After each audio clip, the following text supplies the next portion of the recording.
Hello guys, welcome to El Politica. तो आज हम बात करेंगे योगी आदित्यनाथ सरकार ने अपनी कैबिनेट को बढ़ाया है और उसमें 7 नए मेंबर्स को ऐड किया है। अब कुल संख्या योगी आदित्यनाथ कैबिनेट में मंत्रियों की 60 हो गई है। जैसा कि आपको पता है कि केवल 6 महीने से कम उत्तर प्रदेश के असेंबली इलेक्शन विधानसभा चुनाव में बचे हैं और योगी आदित्यनाथ गवर्नमेंट ने संडे को अपनी कैबिनेट को विस्तार दिया और उसमें 7 नए चेहरे लाए। 7 नए चेहरों में से 6 चेहरे नॉन यादव ओबीसी और नॉन जाटो दलित कास्ट से हैं। तो आज हम इसके बारे में बात करेंगे। इससे पहले guys, please like, share and subscribe to my channel and my video because we work hard for you, so please do your bit and support us.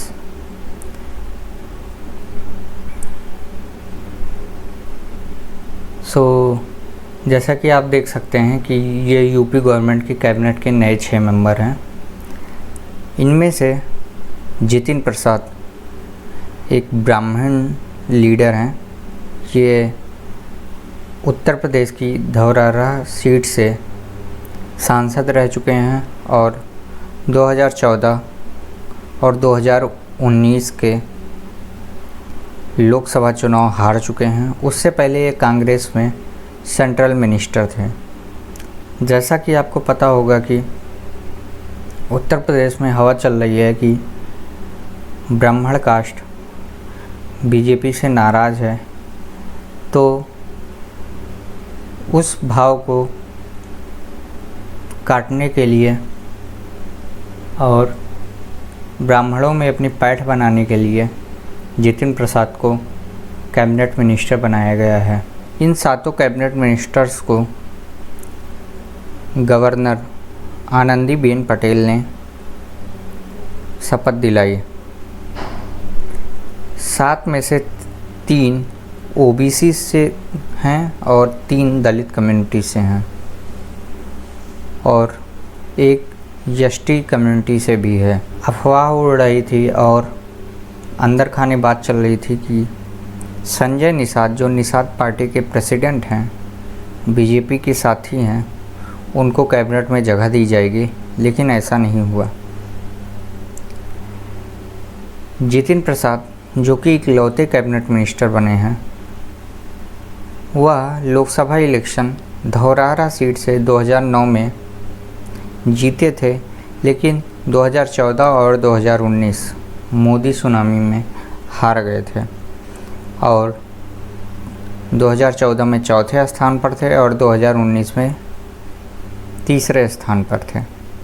और इन्होंने 2017 में विधानसभा चुनाव भी लड़ा था तिलहर सीट से और वह इलेक्शन भी हार गए थे। उस इलेक्शन में इनको समाजवादी पार्टी का सपोर्ट था, फिर भी यह हार गए थे।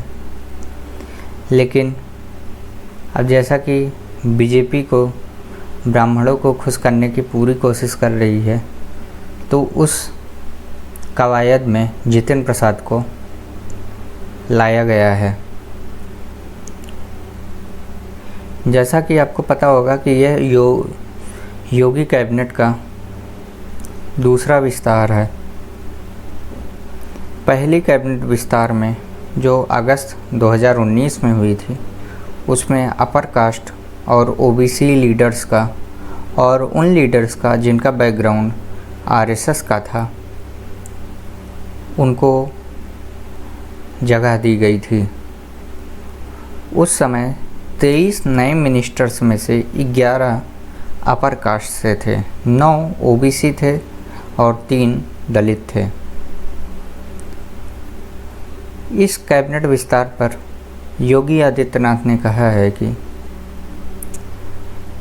यह कैबिनेट विस्तार जनसंघ लीडर पंडित दीनदयाल उपाध्याय की फिलॉसफी है। यह उनके विचारों पर हुआ है।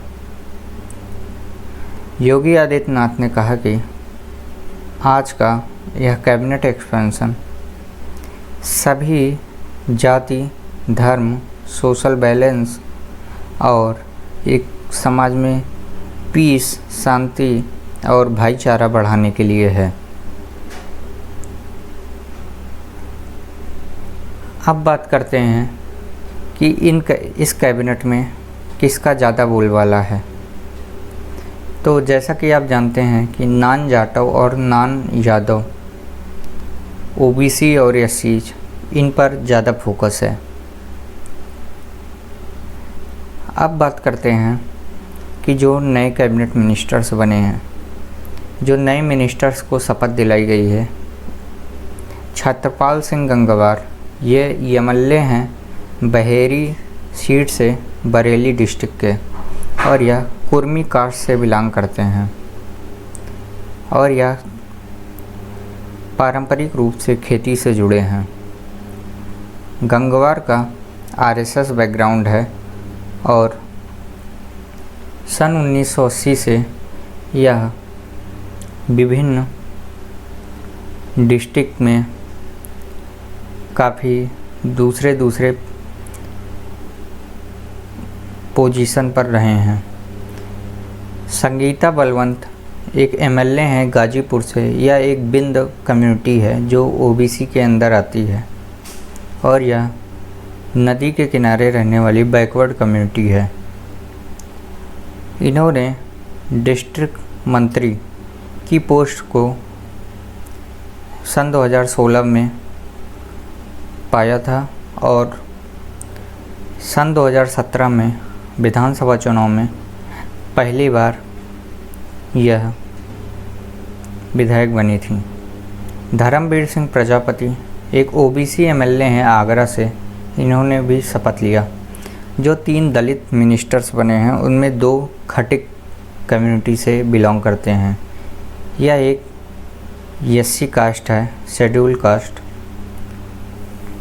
दिनेश खटिक जो पहली बार एमएलए बने हैं हस्तिनापुर मेरठ से, और पलटू राम जो बलरामपुर से एमएलए बने हैं, ये दोनों खटिक कम्युनिटी से बिलोंग करते हैं। संजय कुमार यह गोंड जाति से, जो एक एसटी शेड्यूल ट्राइब जाति है, यह ओबरा से एमएलए हैं। सोनभद्र ज़िले में यह सीट पड़ती है। बीजेपी का फोकस नॉन यादव ओबीसी और नॉन जाटो एससी पर है, जो 40 से 45% का वोट शेयर बनाते हैं और यह बीजेपी की स्ट्रेटजी का पार्ट रहा है कि ओबीसीज और एससीज में इन छोटी छोटी जातियों को पोलराइज करके अपनी तरफ लाया जाए।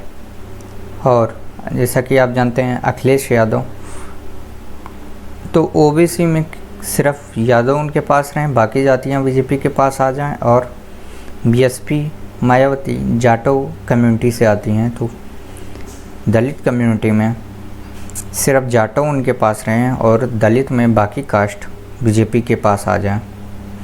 अब बात करते हैं अपोजिशन का इस पर क्या कहना है। तो समाजवादी पार्टी के प्रेसिडेंट अखिलेश यादव ने कहा है कि यह कैबिनेट एक्सपेंशन एक धोखा है और उन्होंने इसकी समय टाइमिंग पर सवाल उठाए।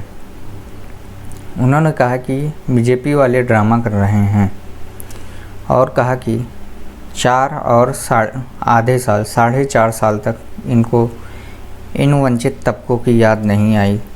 अब जब 6 महीने से भी कम समय बचा है तब यह कैबिनेट एक्सपेंशन कर रहे हैं। सुहेलदेव भारतीय समाज पार्टी के प्रेसिडेंट ओम प्रकाश राजभर, जो एक समय पर बीजेपी के साथ सरकार चला रहे थे, उन्होंने कहा कि बीजेपी ने ओबीसी और दलितों के अधिकार को लूटा है और 4 और आधे साल तक, 4.5 साल तक उनको उनके अधिकारों से वंचित रखा है। अब बात करते हैं इस कैबिनेट विस्तार के मायने क्या हैं। तो जैसा कि आप जानते हैं कि सेंटर से एक ब्यूरोक्रेट, उनको अरविंद शर्मा जिनका नाम था, उनको इस्तीफ़ा दिलवाकर भेजा गया था और यह बात काफ़ी ज़ोर शोर से चल रही थी कि उनको उत्तर प्रदेश सरकार में डिप्टी मिनिस्टर बनाया जाएगा, डिप्टी सीएम बनाया जाएगा, लेकिन उनको कोई जगह नहीं मिली है। इससे यह साबित होता है कि इस कैबिनेट विस्तार में सिर्फ योगी आदित्यनाथ ही प्रधान है, सिर्फ योगी आदित्यनाथ की चली है और किसी की नहीं चली है। और बीजेपी के पास अब कोई चॉइस नहीं बची है, कोई विकल्प नहीं बचा है सिवाय योगी आदित्यनाथ को डिफेंड करने का और उनको सहयोग करने का। तो इससे यह साबित होता है कि आने वाले चुनाव में योगी ही उत्तर प्रदेश के भारतीय जनता पार्टी के चेहरे होंगे और इसको पार्टी पहले ही डिसाइड कर चुकी है। और बीजेपी योगी आदित्यनाथ को किसी भी सूरत में नाराज़ नहीं करना चाहती है और बीजेपी आने वाला विधानसभा चुनाव उनको योगी आदित्यनाथ की ही सरपरस्ती में लड़ना पड़ेगा, चाहे वो हारें या जीतें। और इससे यह भी निकल के आता है कि पूरे देश में जितने भी चीफ मिनिस्टर हैं बीजेपी के, उनमें सबसे पावरफुल योगी आदित्यनाथ हैं, जिन्होंने सेंटर की यह मांग कि अरविंद शर्मा को कैबिनेट में जगह दी जाए को ठुकरा दिया। जैसा कि कर्नाटक में BS येदियुरप्पा को हटाकर बासवराव बोम्मई को लाया गया और गुजरात में विजय रूपानी को हटाकर पटेल को लाया गया। उत्तराखंड में तो 2 CM चेंज कर दिए। उत्तर प्रदेश में भी बीजेपी ऐसा कुछ करने का सोच रही थी, लेकिन योगी सबसे आगे निकल गए और बीजेपी के पास अब कोई चॉइस नहीं बची है, कोई विकल्प नहीं बचा है सिवाय योगी आदित्यनाथ को सपोर्ट करने का। Thank you guys for watching this video. Please like, share and subscribe to my channel and my video. Thank you all.